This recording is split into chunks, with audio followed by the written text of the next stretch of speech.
forget when the founders basically said to Jefferson, you go into a room and sit down and tell us where these inalienable rights come from.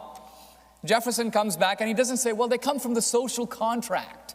No, they're inalienable because they come from our Creator.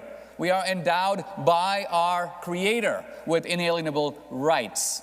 So even Jefferson, when he sits down to it and thinks about human dignity and all the rights that come out of that, he can't think of some automatic transaction of reason, some Euclidean proposition, some so-called bogus syllogism that generates dignity. There is none. Dignity comes out of the idea that there is a transcendent element in humanity, and either you accept that or you don't.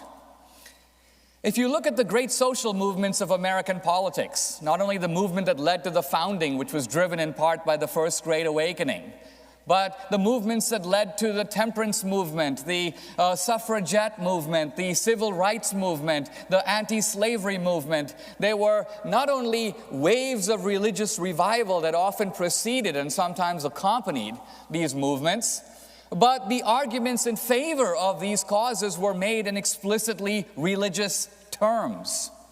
When Martin Luther King said, I'm submitting a promissory note, this was not a claim of reason. The Southerners could have said, what note? We didn't sign anything. What are you talking about? Martin Luther King was appealing ultimately to the Declaration of Independence, paradoxically a document signed by a Southern planter. King's argument is parasitic upon the religious underpinning of Jefferson's argument made 200 years earlier.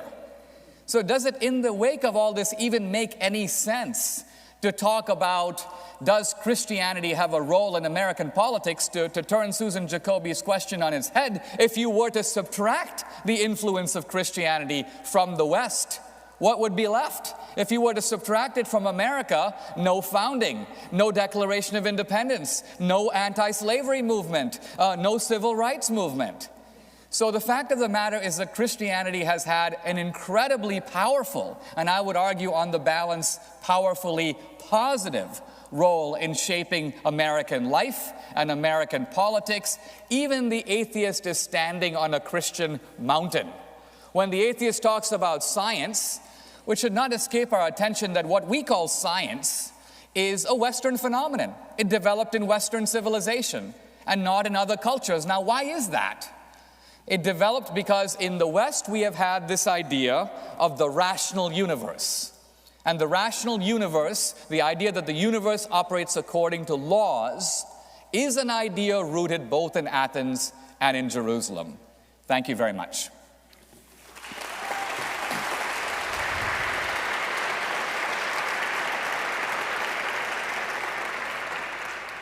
Thank you very much.